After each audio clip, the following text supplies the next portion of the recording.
tal, amigos de Ultimátum? ¿Cómo están? Muy buenas tardes. Vamos a iniciar con el espacio de Arsenal de Plumas. Y me da mucho gusto compartir hoy micrófonos con Keta Burrell. ¿Cómo estás, Keta? Buenos días. Hola, buenos días, Alejandro. Pues aquí acompañándote. Muchas gracias, eres muy amable. Oye, pues nos vamos rápidamente con, si me lo permites, el texto que escribí el día de hoy. Lo titulo Ataques a periodistas en México de mal en peor. Tomé como punto de partida que ayer pues nos enteramos rápidamente de que habían sido asesinadas dos mujeres allá en Cozoleacaque, a eso de las 3 de la tarde, asesinadas a balazos, Cozoleacaque, en el estado de Veracruz, un municipio que está relativamente cerca con el estado de Chiapas, con los límites de Chiapas, ¿verdad? Y pues nuevamente resurge esas reflexiones que hacemos a cada rato y a las que nos hemos ido acostumbrando porque se han vuelto más frecuentes, ¿verdad? En los recientes años. Ya le hemos platicado que el asesinato de un periodista pues fue novedad allá en 1982 cuando asesinaron a Manuel Buendía. Fue un escandalazo a nivel nacional, a nivel internacional, porque eran sucesos que no se daban en México. Después vinieron ocurriendo otros que parecían aislados, pero ahora parecieran ya sistemáticos, ¿verdad? Frecuentes, y en este caso pues fueron dos mujeres estaban juntas cuando les dispararon allá en el estado de Veracruz, afuera de un Oxxo. Yesenia Mollinedo Falconi murió en forma instantánea, mientras que su acompañante fue llevada a un hospital, la camarógrafa Joana García, y allá falleció. Pues seguimos contabilizando de manera muy preocupante, lastimosa. Ya son 11 periodistas, hasta la semana pasada eran 9 los que habían sido asesinados en distintos lados de la República Mexicana, 9, y ahora con ellas dos pues son 11. Ya no sabemos qué decir, ya no sabemos cómo tratar el tema. Las autoridades mexicanas, la Fiscalía General de la República, en algunos casos y en muchos otros, sabemos que son las fiscalías estatales las que tienen que investigar estos casos, y no vemos que su actuación esté inhibiendo ese tipo de ataques a los comunicadores en México. Siempre salen a decir que van a investigar, que hasta las últimas consecuencias, y no sucede nada en ese sentido. Es desesperante, la verdad. Sí, y desafortunadamente he leído que la mayor parte de los periodistas, tanto hombres como mujeres asesinados, han sido porque han descubierto o están investigando temas de corrupción de las autoridades municipales, de los 3 niveles de gobierno, y también investigaciones en torno al crimen organizado. La zona de Cozoleacaque, y esa zona de Coatzacoalcos se ha vuelto sumamente peligrosa, no solo para los periodistas, sino también para las personas en general. Muchas personas han salido de vivir de esos municipios porque les cobran derecho de piso, porque hay amenazas, ¿verdad? ¿Y dónde están las autoridades? Si las autoridades no ponen un freno ahorita en este momento, eso se va a convertir en real. Sí. Periodistas como para quienes están viviendo en esa región. Sí, desafortunadamente. Ojalá y se haga algo, porque ya ves que había un mecanismo de protección a periodistas que no ha funcionado. Así es, lo de las medidas cautelares, lo del, por ejemplo, los periodistas que han sido amenazados deben tener, pues, un guardaespaldas, pudiéramos decirlo, ¿verdad? Sí. Sí, un guardaespaldas, ciertos cuidados, patrullaje a su domicilio, como pasa también como las mujeres que han sido víctimas de violencia familiar, que deben haber rondines alrededor de sus casas y muchas veces esto no ocurre y son asesinadas por sus propias parejas, ¿verdad? Porque no reciben las medidas de protección que se requieren y que han sido solicitadas. Sí, fíjate que, y ese contexto me dio para platicar y enviarle, aprovechar la ocasión para enviarle mi solidaridad al compañero Leonel Durante López, periodista, no es chiapaneco, él es del centro del país, pero aquí ha vivido toda su vida, lo conocemos muy bien, es muy serio en sus textos, es de los periodistas de la vieja guardia. Iba con su esposa por el centro de Tuxtla Gutiérrez el viernes pasado, cuando una mujer inventó que él la estaba toqueteando, lo cual nos parece inaudito porque Leonel es una persona seria.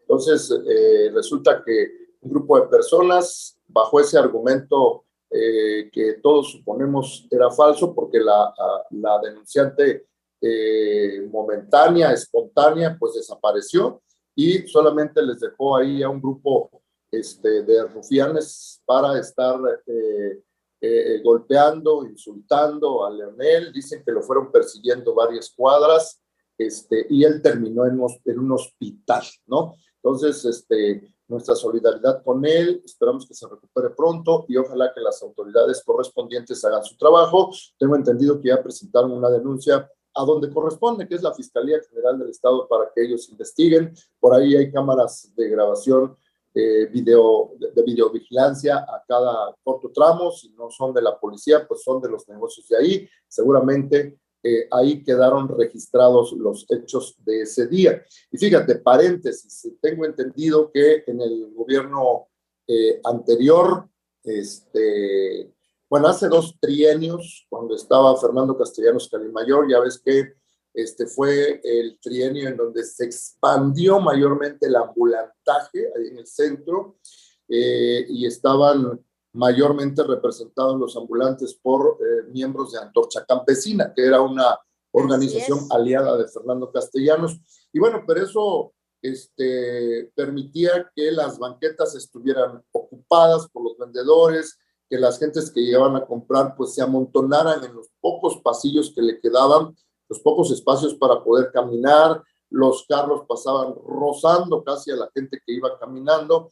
Entonces me comentaron que en ese tiempo se empezó a inventar una estrategia de los carteristas, de los ladrones comunes, y efectivamente se formaban en grupitos, encapsulaban a algunas personas, los asaltaban, los distraían con ciertas cosas para que les robaran sus objetos que llevaban ahí, y tranquilamente se iban. Bueno, esa era una estrategia de antes. Suponemos, no estamos afirmándolo con certeza, de que eso fue lo que pasó acá. Entonces, pero insisto, esta es especulación, las autoridades de la Fiscalía deben investigar, pero por lo pronto le deseamos pronta recuperación. Y además los golpes que recibió Leonel fueron terribles, ¿verdad? Fueron casi mortales. Creo que sobrevivió de milagro.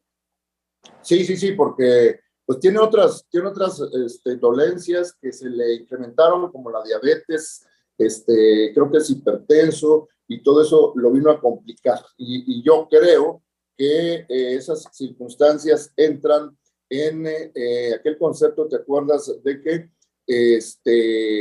cuando tus lesiones tardan más días en sanar, pues el delito se convierte en grave. Y yo creo que ese es el caso de él. Y ahorita lo que toca seguir es que busquen a los responsables, los detengan y los castiguen. Así es, porque si no, pues esto va a quedar como un caso más, ¿verdad? De los que quedaron en la impunidad, y eso no se vale. Claro. Sí, y un último tema, abordé ahí la visita del presidente López Obrador a los países centroamericanos y el de Cuba, ¿verdad? Hubo ahí muchas críticas, concretamente cuando fue a elogiar al presidente de Cuba, al señor Díaz-Canel, y le fue a decir que era una persona buena, un hombre bondadoso, no sé qué tantas cosas, y todas las críticas periodísticas que escuché allá en la Ciudad de México era de que si eso estarían pensando todas aquellas personas que han sido encarceladas por el régimen de Díaz-Canel solamente porque salen a protestar a las calles, si eso han de pensar todos aquellos hombres que están en calidad de presos políticos porque son adversarios de su gobierno, si eso han de pensar todos aquellos cubanos que se han ido a exiliar a Estados Unidos también huyendo de ese régimen. Bueno, por ese lado le fue como en feria al presidente López Obrador por haber dicho todo eso. Seguramente si quería ser diplomático había otras frases que pronunciar, ¿verdad?, para agradar al presidente Canel, pero eso le permitió que tuviera muchas críticas. Sí, simplemente con una visita de cortesía, ¿verdad? Con ver que se levante el bloqueo, que ayudaría mucho a Cuba, con una serie de temas de comercio, ¿verdad? México ha ayudado a Cuba desde que Fidel Castro precisamente estuvo aquí en México, antes de salir desde Tampico rumbo a Cuba en el Granma. A quien le tocó cuidar, fíjate, curioso, a Fidel Castro mientras estuvo aquí fue a Fernando Gutiérrez Barrios, ¿no? Sí. Y desde entonces México ha tenido una relación pues cordial con Cuba, siempre la ha defendido, ¿verdad? Por ejemplo, López Portillo le dio cantidades de petróleo a Cuba, casi regalado, ¿verdad? No es la primera vez de estas relaciones amistosas, pero creo que el lenguaje en ocasiones es diferente, ¿no? Sí. Y eso es lo que a muchas personas les molestó, ¿no? Sí. El lenguaje que utilizó nuestro presidente en su visita a Cuba. Sí, muy elogioso, innecesariamente elogioso. Bien, y sobre ese tema nos brincamos tantito, si quieres, a Víctor Manuel Cruz Roca, nuestro amigo Víctor Manuel, en Derecho de Réplica, hoy lo titula como Candil de la Calle. Y se refiere a lo mismo, darle que el presidente López Obrador ha ido a ofrecer apoyo a los países centroamericanos con sus programas insignia, que son Sembrando Vida y Jóvenes Construyendo el Futuro, y pues también tiene que ver con la gira del presidente López Obrador a Guatemala, Honduras, El Salvador y a Cuba. De eso habla hoy Víctor Cruz Roque, y por eso dice como Candil de la Calle.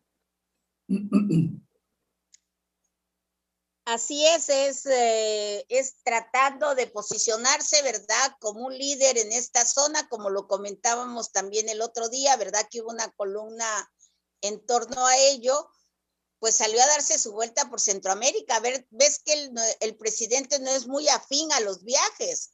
Muchas veces en reuniones donde debería estar el presente, ha enviado a representantes, ¿no? Reuniones muy importantes de la OCDE y otro tipo de reuniones, y él se ha quedado en México. Y ahora sí llama la atención que él ha salido a esta gira por los países centroamericanos.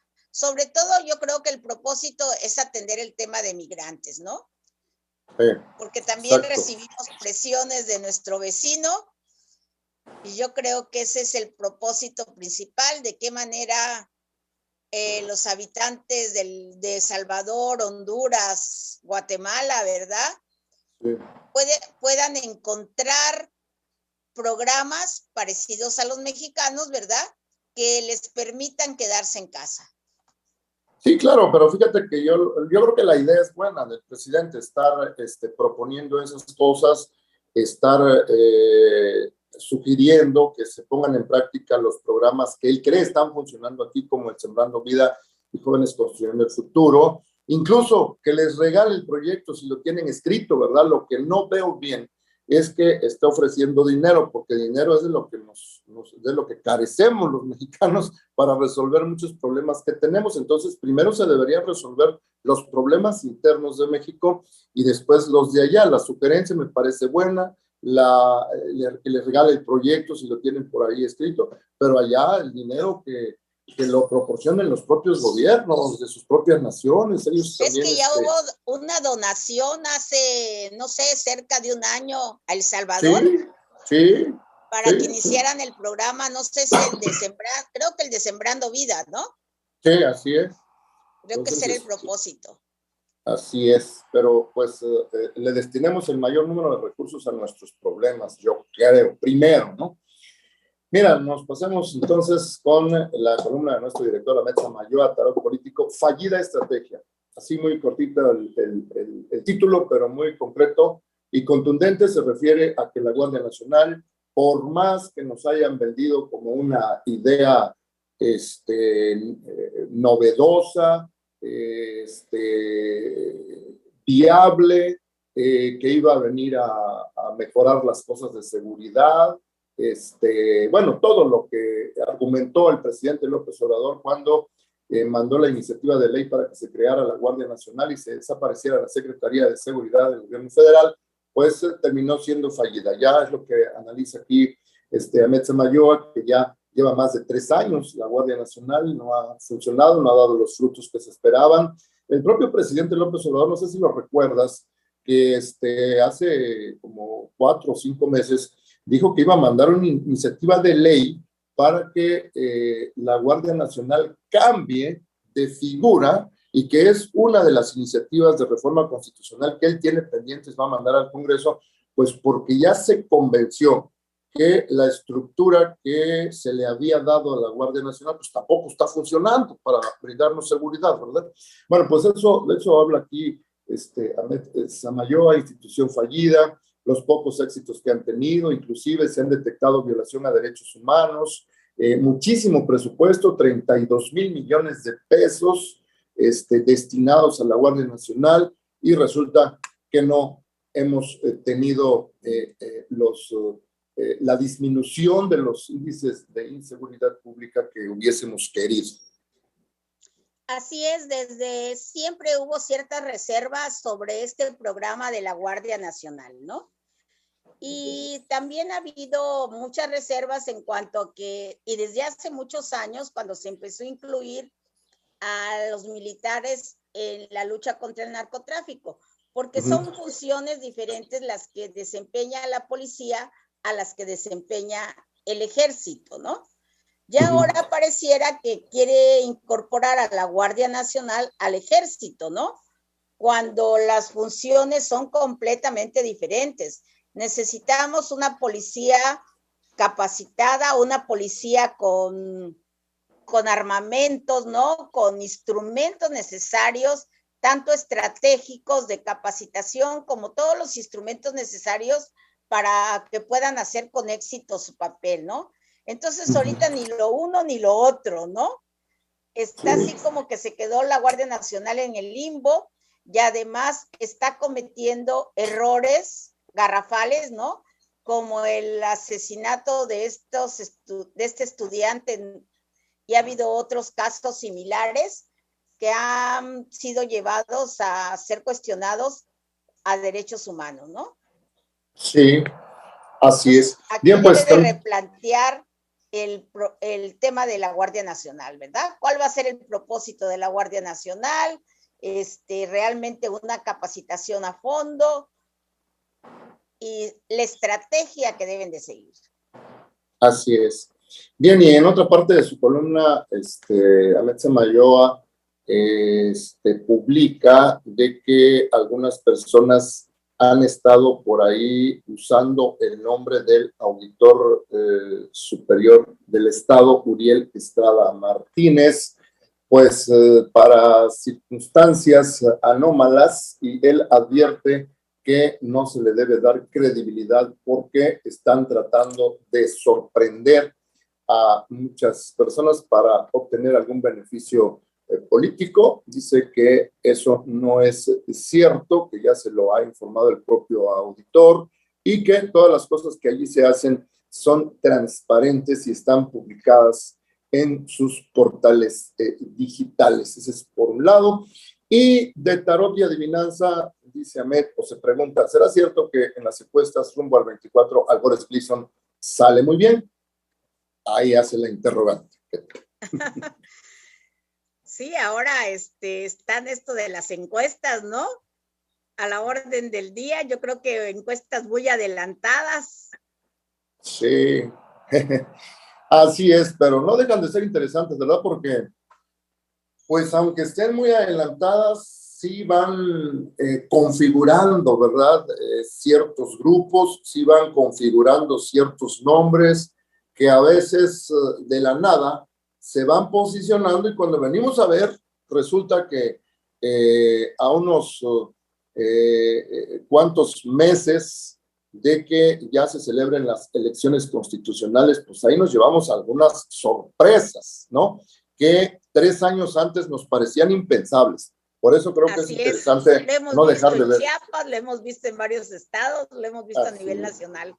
Sí, muy bien. Pues si quieres, me lo permites, terminamos con cultura, escrito en Tuxtla, poemario de Óscar Oliva. Está aquí José Natarén, nos está pues recordando que este 12 de mayo a las 19 horas se va a presentar el poemario escrito en Tuxtla de Óscar Oliva en el patio central de Palacio Municipal.